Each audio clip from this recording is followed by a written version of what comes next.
Hey, English 111, Miss Brewer here for your week 5 video lecture. And this week you guys are going to plan your literary analysis essay. So last week we went over your assignment for your literary analysis of J.D. Salinger's 9 stories.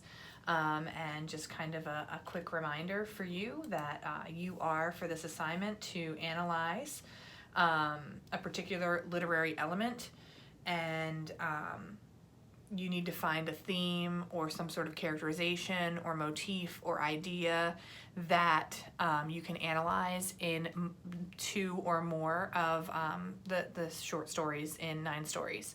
So you're not writing about all of them. So if there's one that you didn't particularly enjoy or don't want to really look into, skip it and pick 2 that you can look into. And in addition to 9 stories, you will be citing 2 scholarly articles that you locate. Most likely, you will find an article for each story. That's probably going to be your best bet. So last week I provided you with a link to Teddy, and the link for some reason didn't work, the article on Teddy. So I put the PDF in. So you can use that if you want to focus on Teddy. Feel free to use that article. Just remember that you're looking for a theme that you can find in 2 of the stories, so that you can analyze his use of that theme. Remember that a theme is what the author is saying about society, okay? So you are looking at what is J.D. Salinger saying about a particular issue, and then how does he show that within those 2 stories. That's your literary analysis. So this week, you're going to write a thesis statement, or you already worked on a thesis statement, but now you're doing it formally. So you're going to be doing a thesis statement and outline for your paper, which means that you should have already taken notes from the novel, from the 2 short stories that you're going to use. You should already have your scholarly articles, and you should have already read them and pulled some things out of them that will back up whatever it is that you're going to analyze. And now you're going to organize that and how you're going to talk about it. And so I give you guys some links to Purdue OWL about how to write a thesis and outline. There is a video, a YouTube video about writing thesis and outline that I highly suggest you watch. It's a little boring, but it's very helpful for you to understand the connection. And then I give you an actual MLA outline template. The MLA outline template is in Microsoft Word. You are able to download it to your computer, and then you are also able to change it to your needs. What I'm saying is that it's a template that you are able to use so that when you turn in your thesis and outline, it is turned in the proper format. So this is a tool for you to ensure that your formatting is correct. I'm going to go ahead and open up that thesis and outline template. And so when you open it up, it will open up into Microsoft Word, and you will enable editing, all right? And as you will see, the header is already complete. You will need to take out what is in parentheses because it is no longer a template. So you'll just delete MLA outline template. You would obviously change last name to your last name and leave the page numbers as is. You would then change student name to your name, teacher name to my name, the class, the day. Your paper title should not be MLA outline. It should not be literary analysis outline. The title should never be the assignment title. It should be indicative of what your topic is for your paper. So after you write your thesis statement, which I gave you some information on that last week, your paper title could come from that.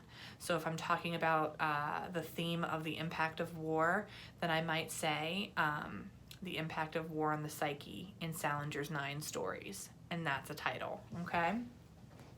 Then I'm going to leave the word thesis and the colon on my document and write my thesis right next to that. So you will erase where it says write the actual thesis, and you will write the actual thesis that you came up with. And then for your Roman numerals are the main ideas that support what your thesis is. So if I'm trying to prove that J.D. Salinger believed that war had an impact not only on the soldiers coming home, but on their loved ones, and that's what I'm going to prove, Then in Roman numeral 1, I may talk about what happens in the first story. And in Roman numeral 2, I may talk about what happens in the second story. And then in Roman numeral 3, I would find like similarities and or differences, okay? And that's how I'm gonna write.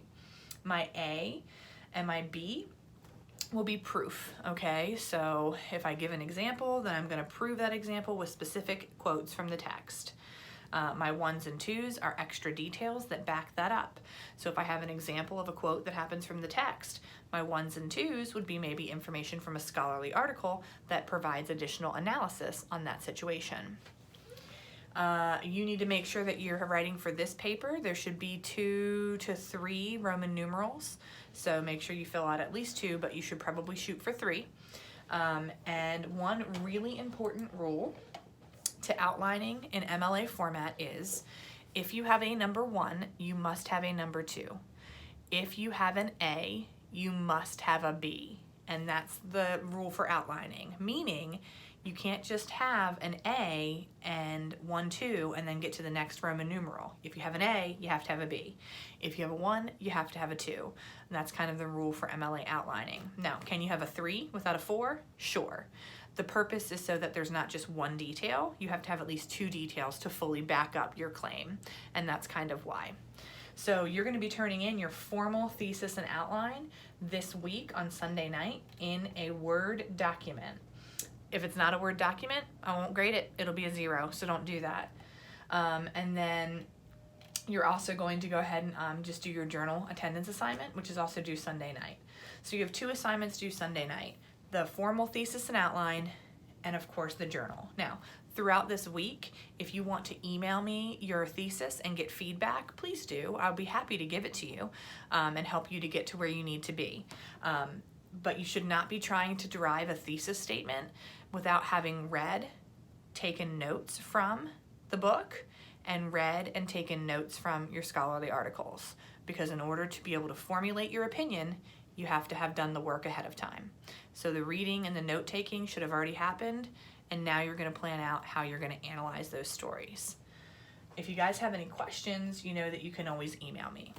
Now, your thesis and outline is going to be due by Sunday night, and then next week, you guys are going to start to write your paper. So just be prepared, because you're going to actually be writing a paper and have a rough draft due next week. If you have any questions, please don't hesitate to email me. I will be happy to assist as best that I can. I hope you guys enjoy your week, and make sure you go ahead and put the work in on the front end. The more information you do in your thesis and outline, the more detail you have, the easier time you're going to have to write your paper. I will check in with you guys next week.